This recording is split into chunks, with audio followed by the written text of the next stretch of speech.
El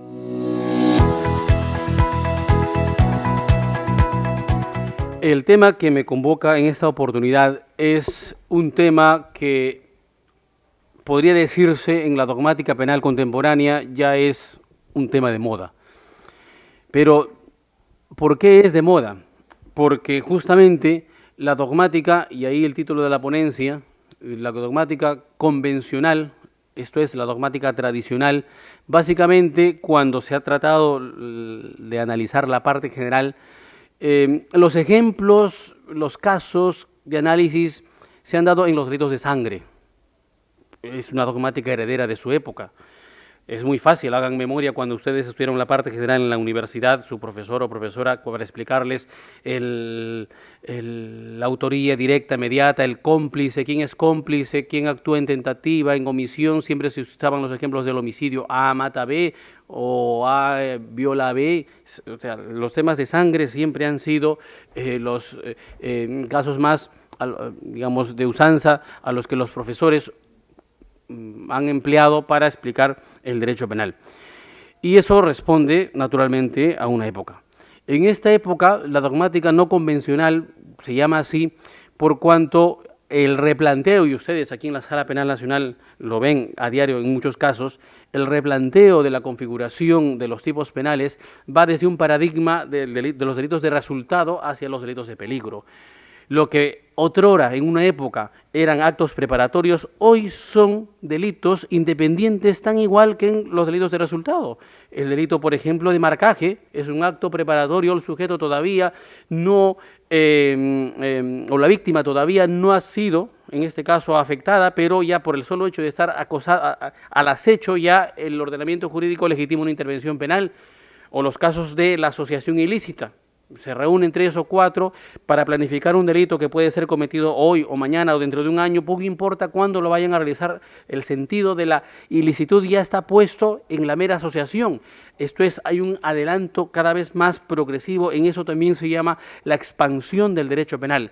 Esto es, que el derecho penal, para brindar la protección de expectativas a la sociedad, para estabilizar y darles un mensaje de protección a la sociedad, ya no espera a que el delito inicie en una fase tentativa o llegue a una consumación, cuál era el paradigma de los delitos de resultado bajo el derecho penal de acto. Ya hoy por hoy el acto se adelanta.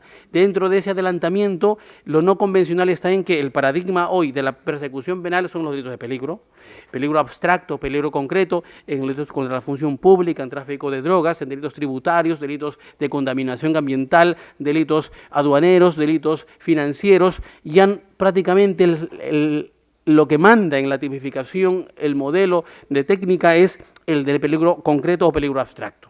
Entonces, es por ello que la criminalidad no convencional ya renuncia al dogma causal.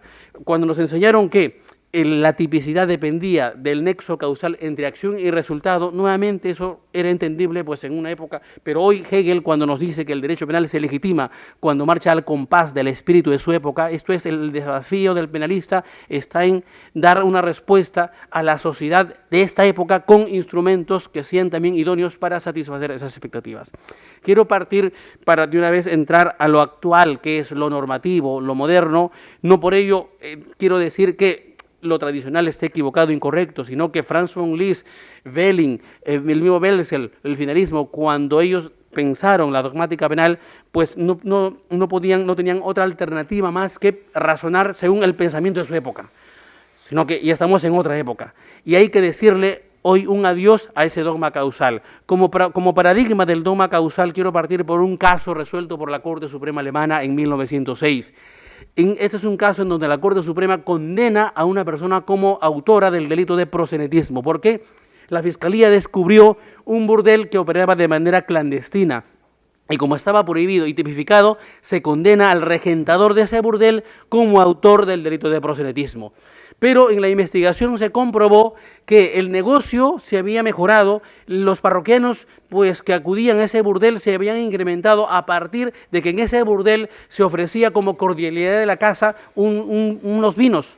Entonces los muchachos, los jóvenes que iban ahí, pues empezaron a a ir con más frecuencia, y a sus amigos a invitarles y decirles que no vayan a otro lugar sino ahí, porque además del placer natural para lo cual ellos iban a ese lugar, recibían un vino que era muy agradable, y se investigó y se identificó a la persona que introdujo vino en ese burdel. Este era un vendedor. Esta persona, por vender vino al burdel, dice, aportó una causalidad, y además, según el finalismo, él sabía, tenía la finalidad, él sabía que el burdel era clandestino, por consiguiente, causalidad más dolo, responsabilidad, y se le condenó como cómplice del delito de proxenetismo. ¿Cuál es el problema? A la luz hoy de la teoría de la imputación objetiva, una lectura que podemos dar de ese hecho. El punto de partida, y aquí quiero ya para fijar por dónde va la teoría de por dónde van los tiros de la teoría de la imputación objetiva, el punto de partida en el análisis de toda conducta no tiene que fijarse en la pura fenomenología causal, en el resultado causal, ni en el psicologicismo de lo que la persona puede tener en su mente, sino el punto de partida debe fijarse en el significado de antinormatividad de la conducta en ese determinado contexto social. No digo que la causalidad no cuente, porque para hablar de homicidio cuanto menos debemos tener pues un muerto, sino que la causalidad opera solamente un primer nivel de comunicación y información, algo que, por ejemplo, en la presentación que hicimos la semana pasada del libro del doctor Ramiro Salinas Sicha resaltamos, esto es, la causalidad aporta solamente el primer elemento, en este caso naturalístico, de la noticia criminis. Esa noticia criminis tiene que ser sometida a un juicio de valoración, y ahí es cuando llegamos a la imputación, y lo que determina es la relevancia típica de una conducta, justamente es a través de ese juicio de valoración tengo que establecer si la conducta practicada es acorde o no con la normatividad extrapenal que rige en ese sector, porque la teoría de la imputación objetiva establece que una conducta es típica no por la causalidad y no por los objetivos, sino con una conducta típica cuando comunica la superación, la extralimitación de normas extrapenales. En el caso de Daniel Pastor, por ejemplo, que ahora vamos a tener la oportunidad también de comentarla, cuando se discute si lo que él conversó en su estudio de abogados en un contexto de fijar honorarios, cuando él argumenta que él tiene llegada a los miembros del Jurado Nacional de Elecciones, cuando él dice son mis amigos, la pregunta es si ese hablar, ese decir, reúne el significado de un tráfico de influencias. Poco importa lo que él pueda tener en su cabeza, la finalidad, poco importa en este caso la fenomenología, sino tenemos que atribuirle un significado de relevancia o irrelevancia penal a esa conducta. Y el juez penal, a partir de qué elementos, a partir de qué criterios de interpretación tiene que fijar esa relevancia.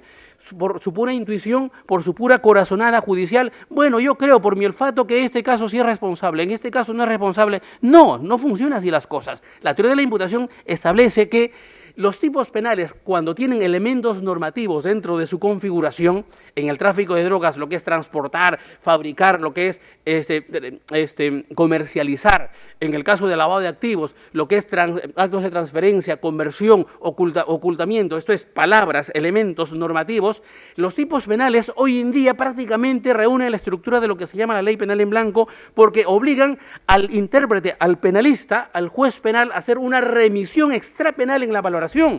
Tengo que ubicarme dentro del segmento social, dentro de la sociedad. ¿Qué segmento social capta esa conducta? Si el segmento por sí solo ha evolucionado hacia una normatividad en particular, normas generales, normas especiales, normas de la Lex Artis, normas del estándar de conducta. En el caso de las normas de la Lex Artis, se trata de normas, en este caso, que son regladas deontológicamente por los colegios profesionales, tengo que tomarlos en cuenta. Si en el caso de lavado de activos, la remisión es a la normatividad especial que fija la Superintendencia de Banca y Seguros, o que fija el Colegio del Notariado respecto a los notarios, o que se establece en relación a lo que puede significar a lo mejor todo lo que es el tracto sucesivo en lo que es un negocio bancario, y para eso están las instituciones financieras que tienen que emitir opiniones, pues el tipo penal no puede captarse en su significado, en su esencia, en su sentido, si no se hace esa revisión previa. Entonces, la teoría de la imputación objetiva no comunica mayor misterio, simplemente es una herramienta conceptual que en esta época de una manera, a mi juicio, de lo más claramente posible, nos pone de relieve que la mirada, cuando tengo que determinar si una conducta es típica, tengo que hacerla al ámbito previo a lo penal. ¿Y por qué previo a lo penal? Porque esto también va al compás del principio del carácter fragmentario del derecho penal, de la última ratio, porque el tipo penal tiene que completarse su sentido con valoraciones extrapenales. Para cerrar, para regresar al caso y ya dedicarnos netamente a lo normativo, en el caso del burdel, por ejemplo, hoy en día, si tuviéramos que resolver este caso, sin lugar a dudas tendríamos que absolverle de la imputación por complicidad al vendedor de vinos. ¿Y por qué tengo que absolverle? ¿Acaso él, al introducir el vino, no fomentó que creciera la mayor frecuencia de parroquianos en ese lugar? Sí, hay una causalidad. ¿Acaso él no tenía conocimiento que ser un burdel clandestino? Por supuesto que él tenía conocimiento. ¿Pero qué nos dice nuestro Código Penal? Artículo 20, inciso 8 del Código Penal. Este es el artículo que, a mi juicio, fija el punto de partida en todo análisis de la relevancia o irrelevancia típica de una conducta. Este es un artículo, a mi juicio, el fundamental. La piedra angular, en este caso, debe analizarse a partir de la teoría del delito, a partir de este articulado. ¿Por qué? Porque el artículo 20, inciso 8, dice que está exento de responsabilidad penal el que obra por disposición de la ley en el ejercicio legítimo de un derecho, en el cumplimiento de un deber, en el ejercicio legítimo de un oficio o cargo.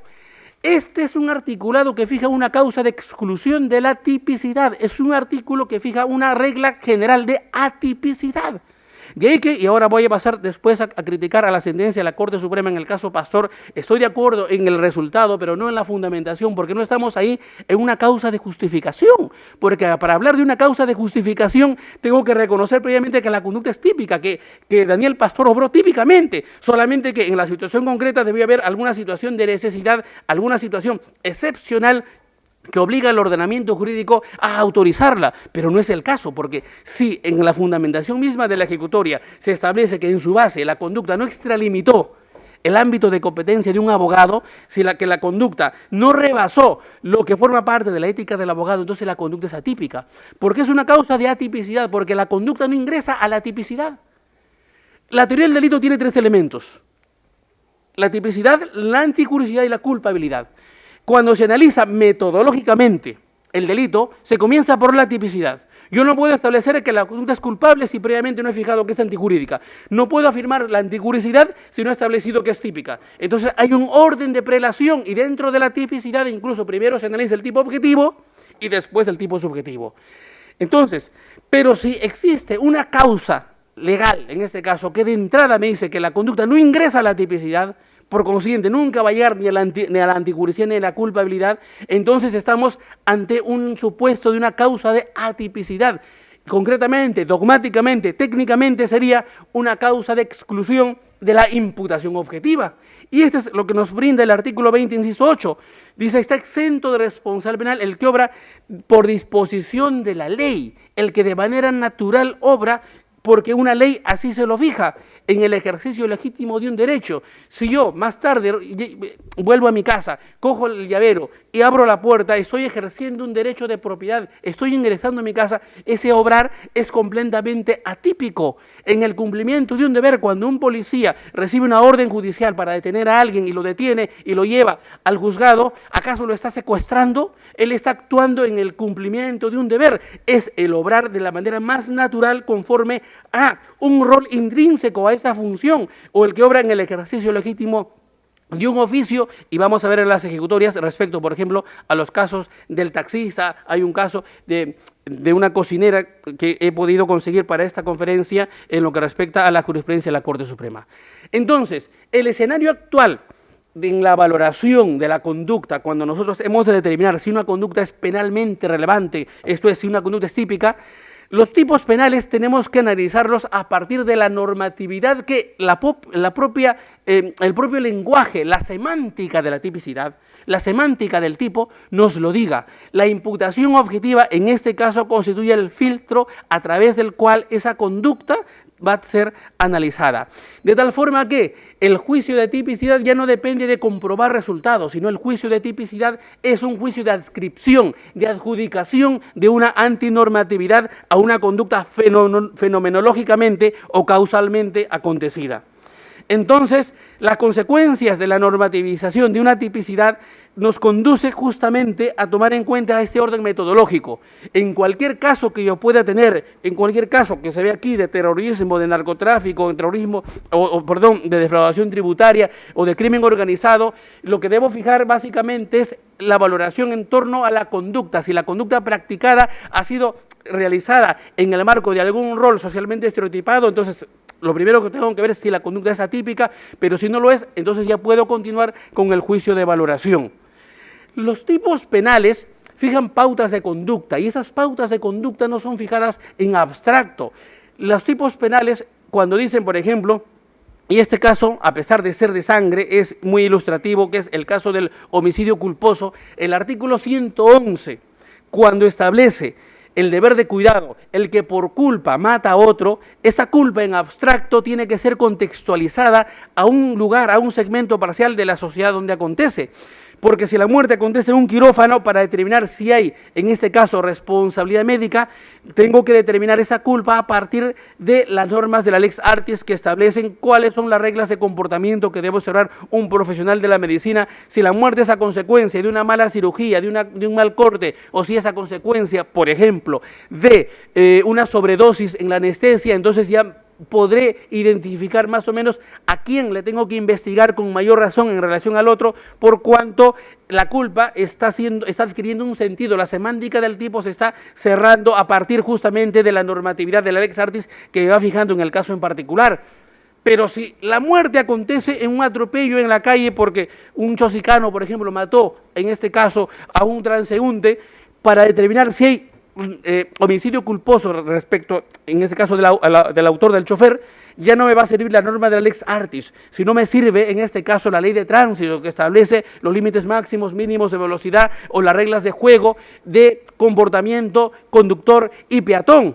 Y si la muerte acontece en alguna industria, en algún trabajo porque alguien se electrocuta, habría que verificar si este es un empleador que subió a lo mejor a cambiar un foco en alguna empresa, no sé, si tengo que establecer si el empleador le brindó la indumentaria adecuada o si estuvo él capacitado de la persona a quien le atañía, a lo mejor verificar ese defecto, entonces tomaré en cuenta la normativa extrapenal, en este caso de la seguridad laboral.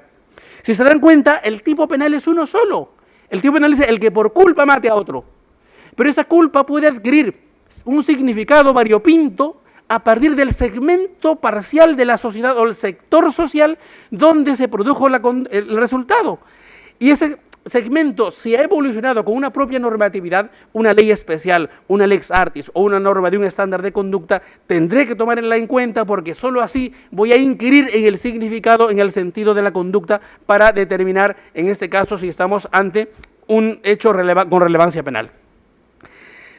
En el juicio de valoración, cuando yo me remito a normas extrapenales, el concepto nuclear central de la imputación objetiva es el rol de la persona que interactúa en ese lugar.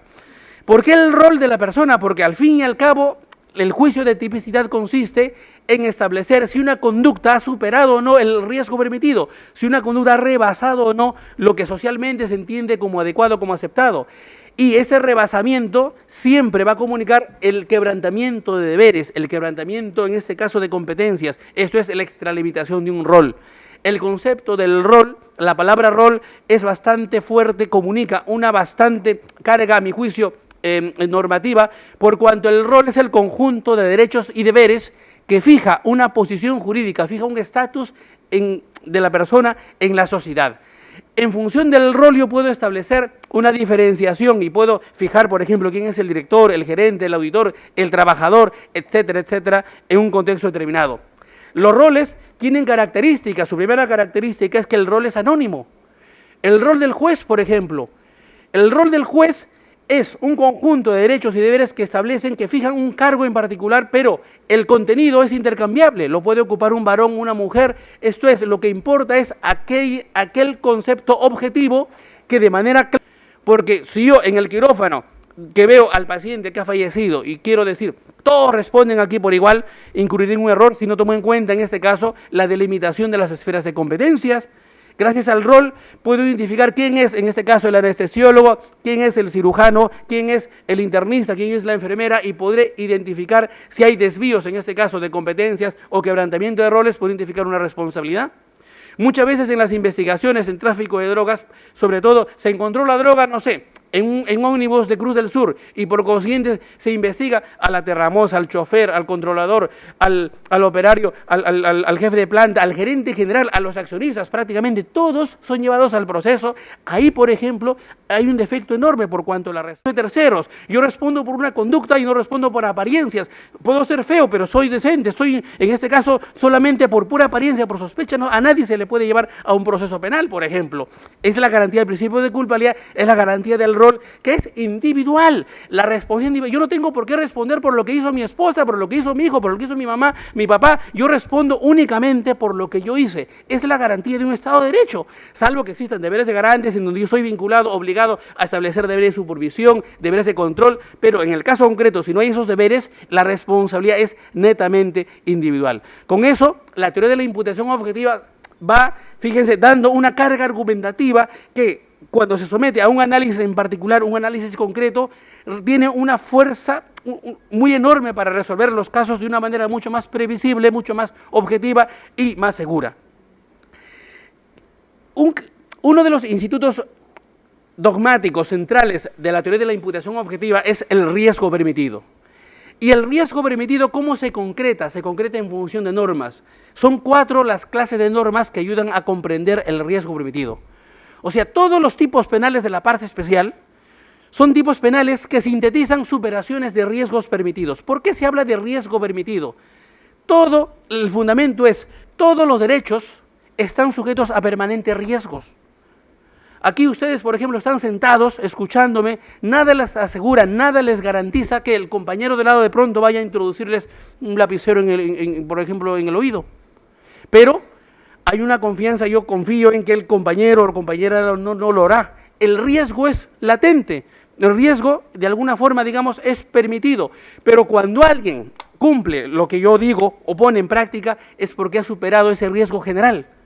Como dice Jacobs, todo contacto social entraña riesgos. A diario, cuando subimos al Metropolitano, en la hora punta, cuando se viaja ahí como si fuésemos a lo mejor espárragos dentro de una lata ahí, a lo mejor de conserva, cuando la gente anda muy apretada y alguien empieza a toser como si, por ejemplo, el pulmón se le vaya a salir, no le vamos a denunciar por tentativa de homicidio, porque en este caso pueda que me contagie alguna bacteria que sea mortal. El riesgo es latente, la posibilidad que me contagie, sí, pero lo permito. Pero lo que no permito, lo que no tolero es que introduzca su mano en mi bolsillo y me quite el celular o me lleve la billetera. Entonces los tipos penales son la concreción de superaciones de riesgos prohibidos o riesgos permitidos. Pero ¿cómo se concreta? En función de normas. ¿Y cuáles son las normas? Son 4 las normas. En primer lugar están las normas generales. Dependiendo de qué delito, hemos de acudir a las normas extrapenales, en este caso a las normas generales, al Código Civil, por ejemplo. En algunos delitos ayuda a establecer cuándo estamos ante un bien mueble, un bien ajeno, quién es un ascendiente, quién es un descendiente, pero hay tipos penales que no se abastecen solamente con normas generales, sino necesitan normas especiales. Por ejemplo, en el caso cuando estamos, casos de contaminación ambiental, de delitos tributarios, delitos contra la administración pública. Aquí sirven, por ejemplo, a este respecto, para precisar el contenido de la tipicidad, el MOF, el ROF de los funcionarios públicos, los estatutos, las leyes generales, la ley medioambiental, la ley en este caso de tránsito, todo lo que es normas especiales extrapenales. Pero hay casos en donde no bastan las normas generales ni las normas especiales, sino el tipo penal reclama una remisión a una norma de la Lex Artis. ¿Qué son las normas de la Lex Artis? Son las normas que resultan de la práctica reiterada y permanente de las profesiones. Los colegios, en este caso profesionales, aportan para establecer si un psicólogo ha de verse vinculado a lo mejor a un delito de colusión porque emitió una evaluación psicológica, una contratación a trabajadores, lo que fuere, tomará en cuenta las normas del Código Deontológico en este caso los psicólogos, para establecer en el caso Pastor si él ha rebasado o no el Código de Ética del abogado, tomará en cuenta las normas en este caso del Colegio de Abogados, o para establecer si un abogado al cobrar honorario de una persona a quien defiende y esta persona se vincula a un delitos graves, para establecer si esa cobranza, sabiendo que es acerca de la procedencia ilícita del dinero, eso lo vincula a él como autor de lavado de activos, tomaré en cuenta no solamente la norma de la ley de lavado de activos, sino obligatoriamente tendré que mirar cuál es ese ámbito previo fijado por las normas del Colegio de Abogados. Pero eso es el tercer grupo. Hay un último grupo que es bastante polémico y estoy seguro que en la estadística de la sala se verán con mayor casos, sobre todo en los casos de las normas de conducta, de las normas del estándar de conducta. Esto es el caso de los oficios, de caso de personas que como vendedores, taxistas, arrendadores se ven involucrados, por ejemplo, en tráfico de drogas. Entonces, ¿cómo voy a establecer si la conducta es neutra? Esto es, si la conducta está acorde o no al rol. Para eso tomaré en cuenta, ya no hay una ley especial que me diga cuál es el rol del taxista. No hay una ley, no hay un MOF, un ROF, en este caso de una arrendadora que arrienda cuartos a lo mejor a un narcotraficante. Ya no existe a este respecto una norma de la Lex Artis. No hay un colegio de abogados o no hay un colegio profesional, por ejemplo, para los cocineros. Hubo un caso aquí de la sala de una señora que, luego vamos a ver el caso en particular, que alimentaba, daba de comer a su esposo y a sus peones que en el día se iban a la chacra a trabajar la coca y procesar droga.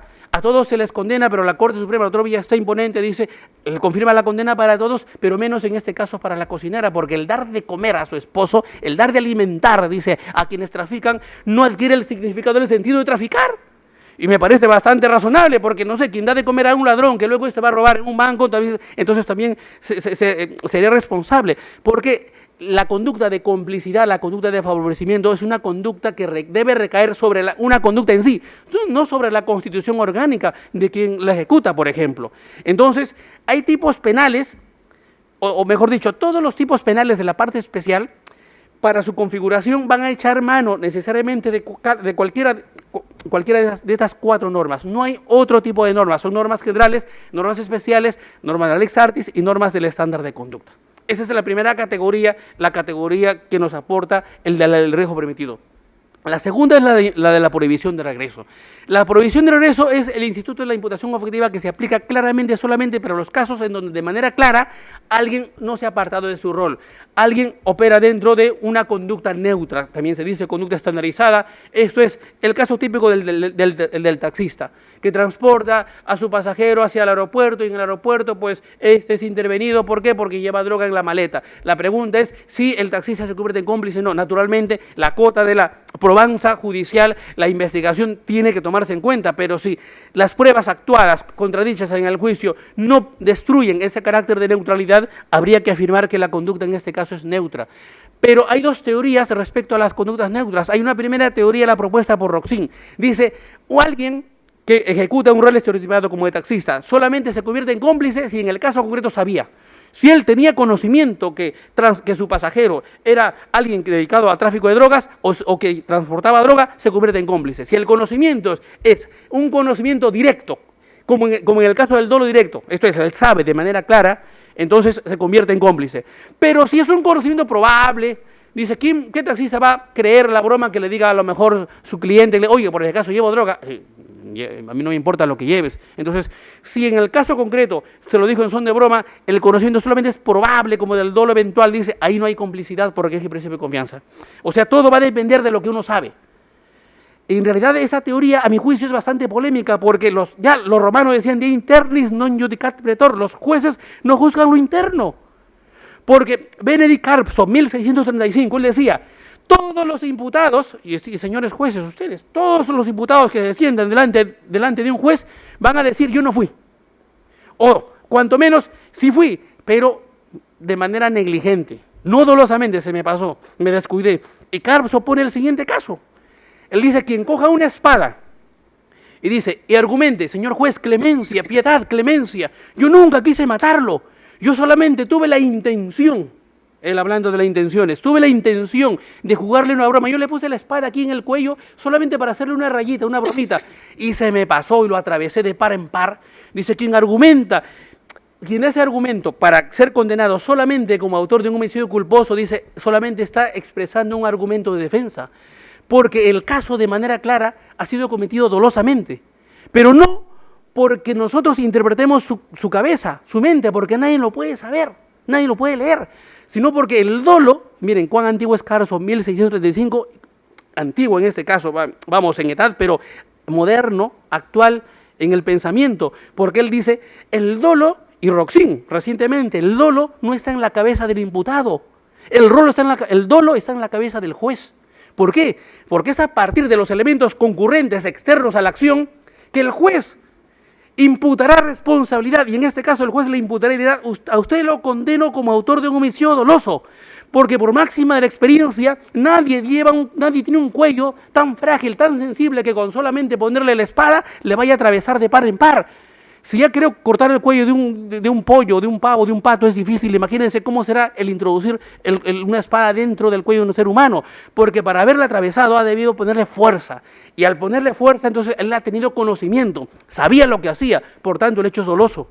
Entonces el dolo se construye a partir de los elementos, de los indicios concurrentes externos a la acción. Richard Wagner dice: muéstrame tus hechos y ellos me revelarán tu culpabilidad.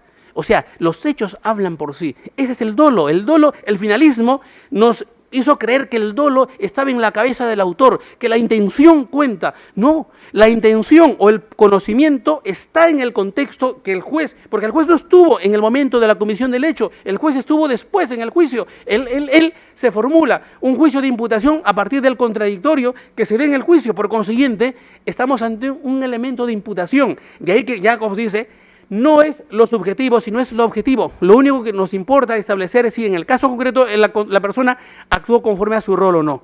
Y aquí vamos a tratar, doctora, algunos casos de la jurisprudencia justamente a este respecto. El caso del taxista es el caso más antiguo que he podido en este caso encontrar respecto a la imputación objetiva. Es un caso conocido en Chorrillos, una madrugada. Una persona que estaba en la calle para un taxista y le dice: ¿me puede llevar a tal lugar? Sí, fijan el precio y además le agrega: pero mire, yo tengo muchas cosas para llevar, pero para que no me roben, he venido solamente a pedir al taxi, vamos a mi casa a recoger las cosas y vayámonos allá. La pregunta es si esa conducta forma parte del estereotipo común habitual de un taxista. Y la respuesta es sí, muchas veces se hace eso. Entonces el taxista le dice: ok, vamos a tu casa. Al llegar a la casa, salen de pronto 5 sujetos, llenan el carro con horno microondas, con televisores, con computadora, con objetos. El taxista se da cuenta que esto era un robo. Y la policía, que había sido advertida por los vecinos, llegó, que nunca llega tan proactivamente, llegaron para al menos permitir contarnos esa historia. Los ladrones huyeron y el taxista se quedó con todas las cosas ahí. Entonces se le procesa por el delito de robo agravado. La Corte Suprema emite una ejecutoria suprema en donde establece que en el caso concreto hay que absolvérsele por cuanto las pruebas actuadas en el expediente no conducen en este caso a enervar la presunción de inocencia. Claramente lo obró dentro del marco de un rol socialmente estereotipado. Esto es, dice el Código Penal, está exento de responsabilidad penal, el artículo 20, inciso 8, el que obra conforme a un oficio. Este es un oficio cotidiano. ¿Y qué es un oficio? El oficio es una práctica reiterada y permanente que se da en la sociedad, que por su práctica genera un estereotipo social, pero un estereotipo de licitud, porque no hay ninguna norma que establezca que es un taxista, pero por la práctica sabemos en nuestro país que el taxi es un servicio que desempeñan algunas personas que a cambio de un precio transportan a su pasajero a su lugar de destino, pero es el taxi de este país. Pero porque si usted va a Alemania y está en la calle, por ejemplo, y ve los taxis allá, cuando están libres tienen una luz verde encima del vehículo, están ocupados, están en luz roja. Si están en luz verde, usted le levanta la mano, nunca se van a parar. Usted le muestra un billete de 500 euros, mire, yo le pago 500 euros, Yemen, nadan. ¿Por qué? Porque hay paraderos para taxis, o hay teléfonos en donde uno llama y el taxista no lo recoge. Pero a ver si en este país hubiesen paraderos de taxi, seguramente nadie los coge, porque si vemos a un taxi parado ahí, estamos pensando que está esperándonos, es un marca. La garantía para nosotros es tomar un taxi, pues que esté en marcha y que esté vacío. ¿Se dan cuenta? Entonces, el juez penal tiene que interpretar el oficio, tiene que, digamos, hacer una especie de observación de cómo funcionan las reglas de juego en su sociedad para calificar claramente ese oficio como estereotipado. Pero en el caso de un funcionario público, el juez penal tiene a su disposición el MOF, el ROF, el reglamento, en donde de una manera mucho más clara, mucho más fácil, le va a permitir establecer con claridad, ¿no?, si la conducta ha sido practicada conforme o no a ese oficio. En la segunda ejecutoria, la ejecutoria del médico terrorista, que inicialmente se dio aquí en esta Sala Penal Nacional y en la Corte Suprema fue confirmada el ponente, el doctor San Martín Castro. Este es un caso en donde es fascinante por dos considerandos de la Ejecutoria Suprema, porque en el caso concreto, este es un médico que su rol o su función era de curar las heridas a personas de Sendero Luminoso que se enfrentaban al ejército allá en la zona del Guayaga, ahí en la zona, en una época captada mucho por el terrorismo. Pero el fundamento, el primer considerando que se da en la ejecutoria es el siguiente. Un médico tiene por el juramento hipocrático el deber de curar las heridas sin hacer acepción de personas, sin importar la condición, en este caso, de su paciente. Sea terrorista, sea un campesino, sea un juez, sea quien fuere, da igual, él tiene la obligación únicamente de curar las heridas. Segundo considerando, dice, pero en el caso concreto no estamos ante ese supuesto. Porque si fuese ese el supuesto, la conducta sería neutra y la conducta quedaría impune. Porque las pruebas demuestran que este médico además realizó acciones de contribución a que la organización no quedara desmembrada, porque muchos de los pacientes le decían, mire doctor, ya estamos hartos de llevar esta vida, de estar viviendo ahí en medio de la selva, queremos apartarnos y de Sendero Luminoso, y el médico le decía, no, quédense ustedes ahí, gente como ustedes, jóvenes como ustedes son necesarios para conseguir instaurar la dictadura del proletariado, es necesario que la lucha armada continúe. Pero ya quien hace esa conducta de agitación o de colaboración a que la organización se mantenga, ya no lo hace comunicando el estereotipo neutro de médico, sino como de cualquier otro ciudadano que se involucra, en este caso, con actos de terrorismo. Por eso es que se le confirma la condena, en este caso, por actos de colaboración con el terrorismo. El tercer caso es el caso del jefe de la banca personal, ponente también otro San Martín Castro. Este es un supuesto en donde en el año 2003 el gobernador regional de esa época de La Libertad fue al banco de crédito a cobrar, en este caso, mediante varios cheques, un monto como de 4 millones de soles. El cajero, obviamente al ver tanto monto que debía pagar, fue al jefe de la banca a pedirle autorización, a pedir su visto bueno, y este señor comprobando el título valor del cheque, que estaba bien lleno, que era original, que se identificaba la persona que iba a cobrar, no tuvo más opción porque así le establece su normatividad, su MOF, en este caso bancario, que debía autorizar el pago. Pero luego este gobernador fue sometido a una investigación penal por enriquecimiento ilícito, se le descubrió un desbalance patrimonial que no pudo sustentar razonablemente y se le abrió proceso por el delito de enriquecimiento ilícito, pero junto a él como cómplice al jefe de la banca personal por haber autorizado el pago de esos cheques. ¿Será posible? Fíjense, 100 años después, Franz Foglis perfectamente vivo por la causalidad, porque si él no hubiese autorizado el pago del cheque, entonces el otro no hubiese incrementado su patrimonio de manera ilícita. Para que esto haya llegado a la Corte Suprema, en una excepción de naturaleza de acción, es que han habido 2 instancias previas en donde perdió su excepción. Y el fundamento que pone el doctor San Martín Castro es tan sencillo porque cita un pensamiento de Jacobs que me lo aprendí de memoria a partir de esa ejecutoria y dice, nadie responde por el cabal cumplimiento de sus obligaciones. Así tan sencillo. Nadie responde por el cabal cumplimiento de sus obligaciones. ¿Y cuáles son las obligaciones de un jefe de banca? Están puestos y le cita la normatividad, eso es, entre ellas, autorizar el pago de cheques.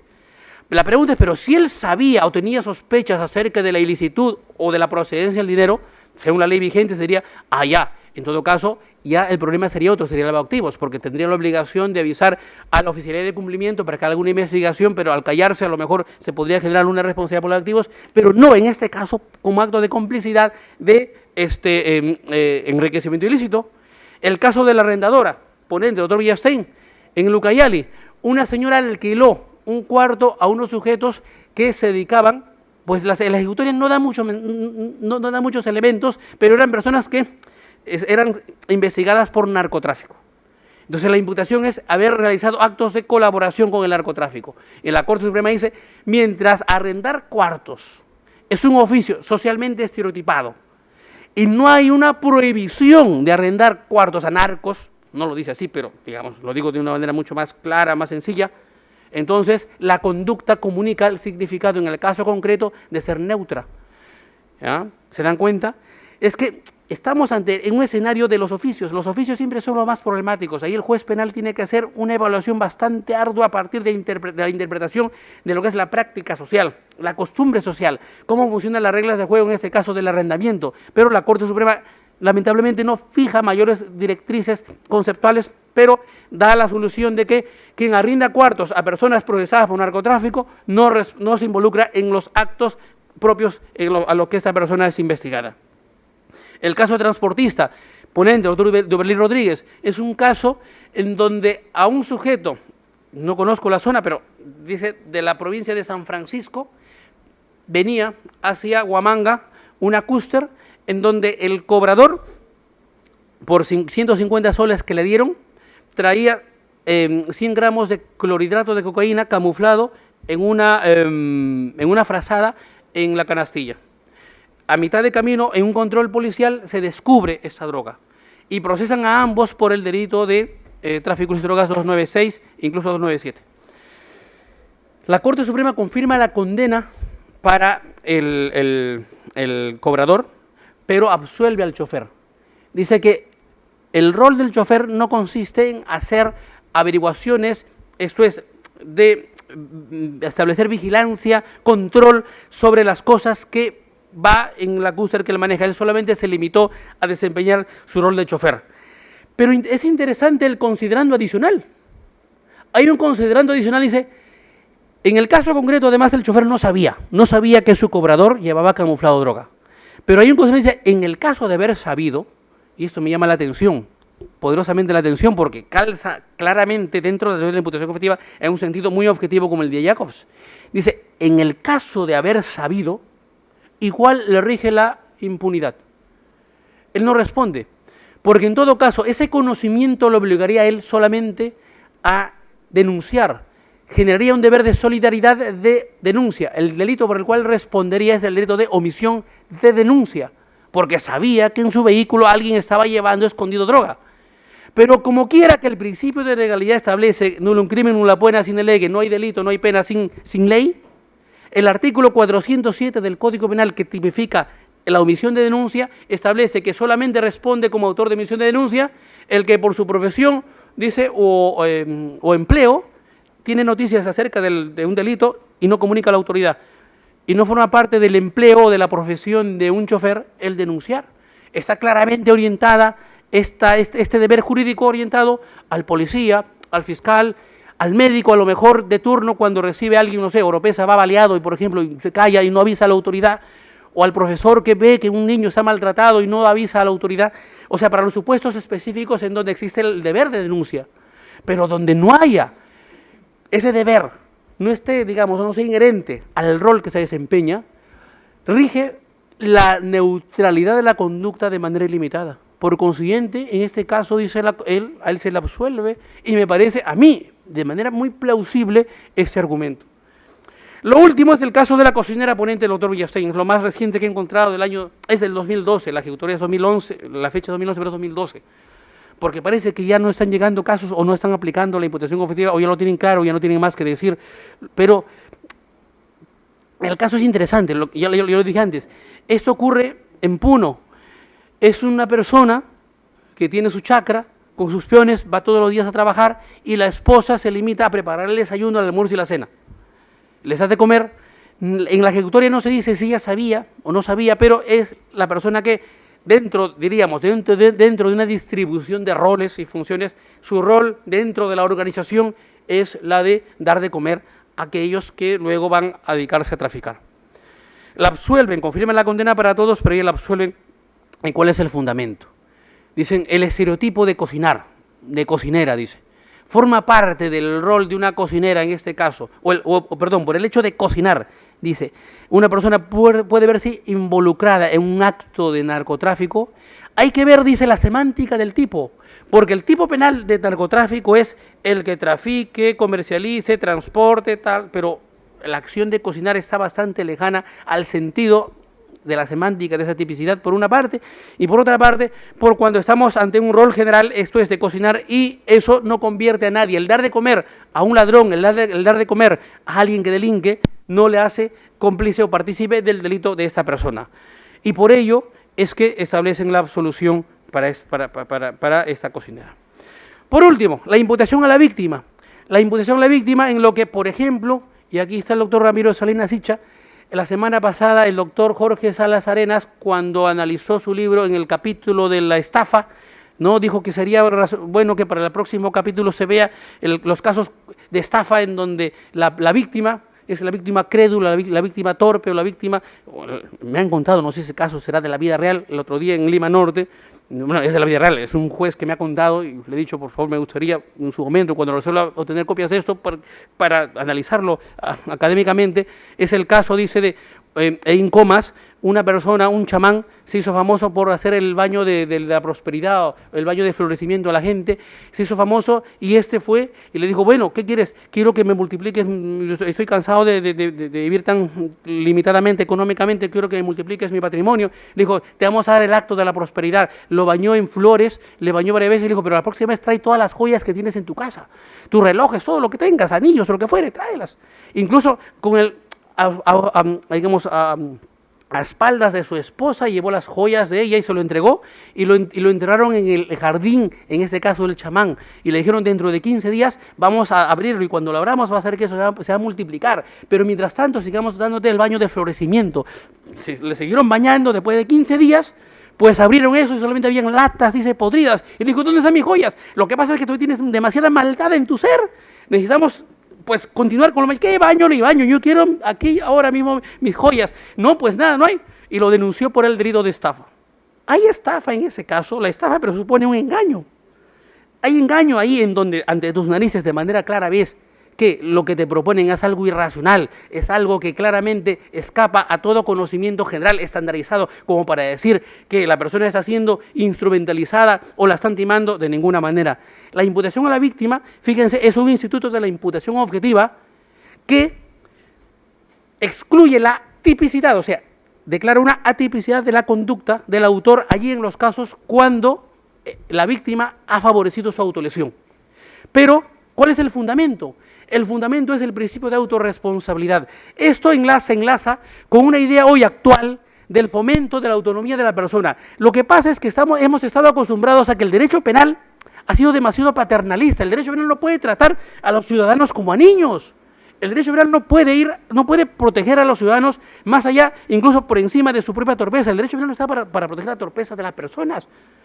¿Qué pasa? Hay un puente peatonal puesto por el Estado para que las personas mismas justamente tengan la posibilidad de no ponerse en peligro sus bienes, estando a 1 metro del puente peatonal deciden cruzar la avenida, jugárselas en la avenida, no sé, por ejemplo aquí en la Panamericana Sur, y son atropellados. Y quien conduce está incluso bajo el efecto del estado de ebriedad y superando la velocidad máxima. Roxin dice en esos casos, solamente la responsabilidad es por conducción en estado de ebriedad y si existe como delito, en España es delito, aquí no, la superación de la velocidad máxima en casos concretos, responderá por ese delito, o la responsabilidad administrativa, le quitarán el permiso de conducir, lo multarán, pero respecto a la muerte no hay homicidio culposo. No, no puede ser, pero si lo ha causado, lo ha matado. Efectivamente, la fenomenología está, pero esa muerte comunica en ese caso el sentido de un obrar autorresponsable, has actuado como suicida. El derecho penal no protege las autolesiones, no castiga, no reprime las autolesiones, sino las heterolesiones, el lesionar a otro. Pero no es tan fácil de aplicar, hay que comprobar 3 elementos. En primer lugar, la actuación conjunta. Autor y víctima deben actuar juntos. No solamente el autor, sino la víctima también. En segundo lugar, actuación libre de la víctima. La víctima, en el caso concreto, debe obrar en libertad, no debe estar coaccionada, amenazada, engañada, debe obrar en su manifestación plena de su voluntad. Y por último, que el autor no tenga un deber de protección directo sobre la víctima, porque si la víctima estaba sujeta por ser enferma, por ser menor de edad, por ser en este caso, no sé, tener alguna dolencia psíquica o ser dependiente física, orgánicamente del autor, el hecho siempre le pertenecerá solamente al autor. Para terminar, hay un caso de la Corte Suprema Alemana muy gráfico, es hasta gracioso, pero que permite, a mi juicio, ilustrar la aplicación concreta de la imputación a la víctima, en este caso como instituto de la imputación objetiva. Es el caso Sirius, Corte Suprema Alemana, 1983. Una jovencita se enamoró perdidamente de un chico. Tanto lo quería que, y dice en la sentencia, en una de las conversaciones le dijo, tú no serás de este planeta. ¿Y por qué? Porque pues tú eres caballeroso, eres educado, romántico, la verdad te bañas, pero no debes ser de este planeta. Y él le respondió, lo que pasa es que vengo de una estrella muy lejana, la estrella Sirius. ¿De Sirius? Y cuenta cómo es Sirius. Claro, cualquiera puede pensar que esa conversación va en el marco solamente de eso, de lo romántico que se inventa, ¿no? que se baja a la luna, se roba el sol. Le dice, Sirius es una estrella muy bonita, todos los que viven ahí, pues viven en paz, ahí no hay cárceles, ahí todo es cultura. Con razón, le dice, porque tu nobleza, tu naturaleza en sí es la de un ser pues excepcional. La relación va avanzando y él descubre que ella había heredado una fortuna que la convertía en millonaria y la convence de abrirse un seguro de vida, donde él es el único beneficiario. Si ella fallecía, él cobraba hoy, al valor de la moneda, unos $200.000. Cuando ya estaba activo el seguro, él la convence de ir al sur de Alemania, a orillas del lago Constanza, entre Alemania y Suiza. Es una zona muy usada por las parejas para pasar su fin de semana romántico. Estando ahí, la convence a ella de lo siguiente: llena la tina con agua, le dice. Una vez que esté llena, vas a entrar en ella, vas a enchufar la secadora, la vas a encender y la vas a soltar. Ojo, no vas a morir, ¿ah? Solamente en espíritu. Dice, vas a salir, tu cuerpo se va a quedar acá y yo te voy a esperar en el lago. Porque yo de Sirius he venido en espíritu también. Este cuerpo no es mío, es un cuerpo humano. Yo he venido en espíritu. En espíritu no vamos a ir allá, pero me vas a dar tiempo para cobrar la moneda, para cobrar el seguro, porque en Sirius, como en Alemania, rige la misma moneda. Cuando nos vayamos a Sirius, que nos acabe la plata de gozar, no sé, nuestras vacaciones en Sirius, vamos a regresar. Tu cuerpo te esperará y seguiremos aquí viviendo. Ella le dijo, pues contigo, mi amor, a donde quieras que tú vayas, voy yo, lo que tú quieras. Se introdujo ella en la tina, llenó la tina con agua, una ceremonia ahí muy especial, un ritual ahí de amores ahí que ella se inventó, y se encendió la secadora, la soltó, pero no murió, quedó muy herida. Malherida, fue a darle el alcance a él, a la orilla del lago, y en el lago le dijo, pero no puede ser, sigues ahí con tu cuerpo. Le dijo, es que esto es lo que tenemos, ¿no? Y bueno, inténtalo de nuevo, no, eso duele. Entonces, él la castigó con su indiferencia, le dijo, en realidad no estás tú, los pactos de amores que no hemos hecho, tú los has incumplido, en tu caso, en realidad, de parte de ti, no veo sinceridad, y la abandonó, la castigó con el látigo de su indiferencia. Malvado muchacho. Unas amigas la auxiliaron y a mi juicio la malaconsejaron, porque, bueno, es una broma. ¿A qué la malaconsejaron? De denunciarlo. Y lo denunció por 2 delitos: tentativa de asesinato, según el Código Penal alemán, y tentativa de estafa. La justicia alemana en todas sus instancias lo condenó. Lo condenó. Si hoy tuviéramos que revisar ese caso, y yo soy juez, doctora, estuviera en mi despacho, lo absolvería en una ahí. En una ahí. No me temblaría mano. ¿Por qué? Vamos a lo siguiente. Actuación conjunta. Él actuó solo. Es más, ella es la que hizo más. Ella se introdujo en la tina y hizo todo. Actuación libre de la víctima. Estuvo coaccionada, violentada, amenazada. No, doctor, estuvo coaccionada por el amor. Es que el amor es algo tan subjetivo que en realidad no forma parte de ningún tipo penal. Claramente fue una decisión autónoma. A lo mejor podrán pensar, tendrían un problema mental, pero en la sentencia no se habla de ninguna pericia psiquiátrica, con lo cual se presume que estamos ante un caso de normalidad. ¿Él tenía un deber de protección directo sobre ella? No. Por consiguiente, calza los elementos de la imputación a la víctima. El derecho penal no está para, hoy por hoy, fíjense, para proteger eso, esas candideces, esas torpezas, o para tratar a los ciudadanos como a niños. El derecho penal está para proteger a personas, ese es el fundamento de una concepción funcional del derecho penal, para proteger a las personas que en sociedad interactúan de manera autónoma, y el derecho penal más bien fomenta la autonomía. Pero de esta manera el derecho penal solamente, si vamos a persistir en castigarlo, condenarlo, sería más por razones éticas, razones morales, y no por razones netamente jurídicas, y es por considerar el paternalismo en el derecho penal. Para terminar, el caso Pastor. En el caso Pastor, en mi opinión, que me he leído las 44 páginas este fin de semana, la decisión es correcta.